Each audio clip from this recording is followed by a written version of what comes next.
지방 저희가 한번 말씀드렸었고, 이천 얘기하면서 수도권도 한번 말씀을 드렸었는데, 네네. 수도권 6억 이하 아파트가 진짜 빠르게 사라지고 있습니까? 어때요, 요새 분위기가? 작년이랑 다르게 올해 그 흐름이 바뀌었다라는 생각이 든 게 데이터로 보면서 그런 걸 생각을 많이 했거든요. 그래서 올해 이제 여기 데이터를 보면 빨개졌네요? 원래 빨갰어요? 노란 것도 없네, 이제. 원래 빨갰어요. 언제 노래졌어? 뭘 본 거야 도대체? 항상 빨갰는데. 갑자기 보니까 빨간 거밖에 안 보이네. 전세 매매 다 지금 둘 다죠? 네. 다 빨갛네? 이게 매매, 이게 전세. 제주도까지도 빨간데요? 제주도 요새 치고 오잖아요. 지금 2위잖아요, 2위. 제주도도 이제 갭 투자하러 가는 건가? 올 초부터 제주도 많이 했어요. 그걸 이제 하셨단 말이에요? 왜 안 가세요, 제주도? 너무 멀어서. 제가 진짜 저 맨 위에 애들도 해보면 멀면 이 컨트롤하기가 진짜 힘들어요. 네, 그래서 조금. 왜 투자자들도 다주택자고 전업투자자인데 수도권만 하시는 분도 있고 남쪽에서 거주하면서 네. 남쪽에서만 하시는 분도 있고 막 이렇게 특징이 있으시잖아요, 사실. 네. 근데 전국구는 진짜 힘들어요. 진짜 힘들어. 너무 멀리까지 가서 컨트롤 하려면 오히려 필요 경비가 더 많이 드는 듯한 느낌. 지금 올해 최근에 이제 3개월간의 데이터를 보면 최근에 주도하는 게 인천, 경기잖아요. 서울은 매물이 없어서 거래를 못해. 그런 분위기. 그리고 이미 가격이 막 너무 날아간 감이 있잖아요. 그래서 실수요자나 내 집 마련하시는 분들 그래도 서울 찾으려고 하는데 지금 수도권의 흐름을 주도하고 있는 건 인천, 경기거든요. 네, 인천, 경기인데 근데 인천은 좀 애매하게 공급 물량이 일부 이렇게 있는데 또 그게 전체적으로 영향을 미치기도 하거든요. 그래서 지금 또 인천도 가격이 또 많이 오르기도 했고 그래서 저는 사실 인천보다는 좀 경기 쪽을 조금 더 좋게 보는 편이고 그렇게 봤을 때 지금 최근 3개월간 보면 매매 가격의 증감률 순으로 봐서도 그러니까 제주도는 이제 밑에 찍으니까 빼고 봤을 때 네. 인천, 경기가 1, 2랑 이제 3위를 차지하고 상위권을 차지하고 있잖아요. 그러네요. 그 다음에 이제 충청북도, 충청남도 이렇게 충청도가 차지하고 있는데 그러니까 매매 가격 증감률도 지금 이렇고 전세 가격 증감률도 보시면 아시겠지만 지금 경기, 서울, 인천 전세 가격 증감률 자체가 지금 수도권이 주도를 하고 있어요. 상승을. 상승폭이 지방보다는 수도권의 전세가 상승률이 높거든요. 그래서 제가 올해 하반기에 키워드는 항상 전세가 상승이다.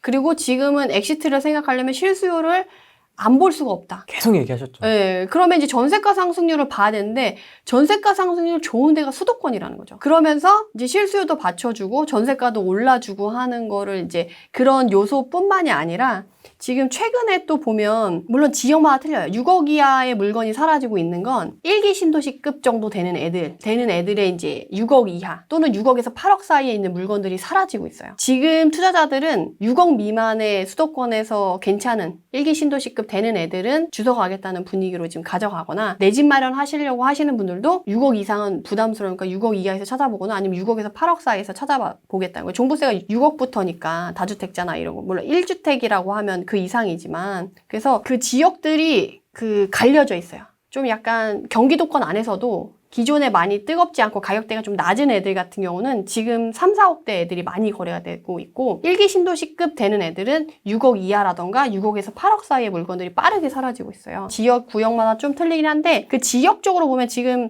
또 경기도의 1기 신도시급 중에 하나인 부천시가 좀 뜨겁잖아요? 부천시를 한번 봐볼까요? 이렇게 볼 때 사람들이 그럼 가장 많이 좀 거래가 되는 게 뭐냐라고 하면 사실 실거래량을 보면 되거든요. 그래서 실거래량이 지금 매매가 높은 순으로 한번 줄 세워보자 하고서 지금 조건을 걸고 있는데 걸어보면 지금 40개부터 20개 좀 거래가 됐잖아요. 최근 3개월간. 그럼 이 가격대를 보면 아시겠지만 6억 1천, 6억 6천, 6억 5천, 4억 7천 6억대에 있는 애들이 지금 상위권을 차지하고 있는 게 보이세요? 거래량이 많은 게 부천에서는 1기 신도시급 안에서 이렇다는 거죠. 그럼 1기 신도시급 다른 애들도 볼 수가 있겠죠. 안양 한번 가볼게요. 안양 안에서 또 거래량이 많은 애들을 순위를 세워보면 여기도 상위권은 6억 미만에 있는 4억대, 5억대, 5억 8천, 4억대 그리고 조금 더 높은 애들은 이제 6억에서 8억 사이 애들이 줄을 이뤄서 지금 개수가 많이 거래가 되는 거를 알 수가 있어요. 그리고 우레이님이 좋아하는 고양시를 가볼까요? 일산. 고양. 근데 문제는 일산 동구랑 서구는 가격대가 이미 6억대 밑을 찾기가 쉽지가 않아요. 준신축이나 이런 애들도. 왜냐면 메인 평형대 자체가 좀 큰 애들이 많이 몰려 있어서. 그래서 얘는 덕양구를 봐야 돼요. 덕양구 좋아합니다, 저. 덕양구를 보면 얘도 가격대가 이제 동구나 서구보다는 가격이 좀 덜 비싼 감이 있어서 이제 실거래량으로 이렇게 딱 확인을 해보면 그 밑에 얘는 3, 4억대 그리고 5억대, 4억대 이런 애들이 지금 상위권을 차지하는 걸 볼 수가 있죠. 소만마을 빠질 수가 없지. 소만마을. 이쪽이 진짜 밭이잖아요. 투자도 밭.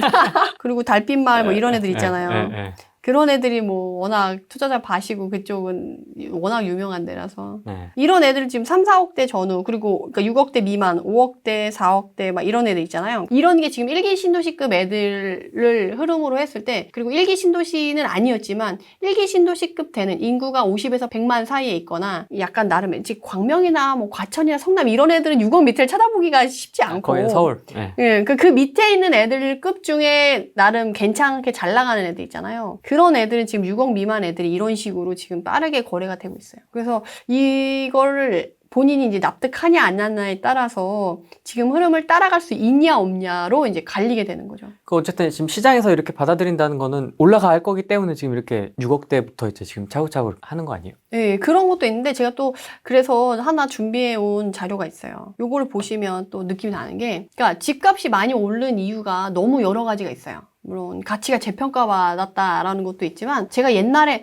얘는 진짜 절대 위치적으로 오르기 진짜 힘들어 이런 애들도 있었거든요. 근데 그런 애들도 다 올랐어요. 그리고 거시적인 경제를 보시는 분들 중에 뭐 금이 오르고 뭐 석유 값이 오르고 할 때 서로 반비례되는 애들 있잖아요. 얘가 오르면 얘는 떨어지고 얘가 떨어지면 얘가 오르고, 이런 애들의 실물 자산 중에 그런 애들이 있는데, 그런 반비례 관계에 있음에도 불구하고 그런 애들이 동시에 오르는 장이 있거든요. 그런 장을 인플레이션 장이라고 해요. 그래서 부동산에서도 지금 원래 가치가 있어서 재평가받아서 올라가는 애들도 있는 반면에, 그런 거에 상관없이 그냥 동시에 다 같이 오르는 모습을 보이고 있기도 하거든요. 그런 이유가 바로 요거 때문이거든요. 통화량이 너무 증가했어요. 유동성 증가라고 요새 많이 들어보셨잖아요. 지금 화폐 가치가 떨어졌다, 유동성이 증가했다, 이 말이 사실 결국 같은 말인데, 이전에는 여기 그래프 보시면 아시겠지만 통화량이 지금 10억 원 단위예요. 그래서 1M에 있을 때 여기 한 칸이 지금 1999년도 2000년도거든요.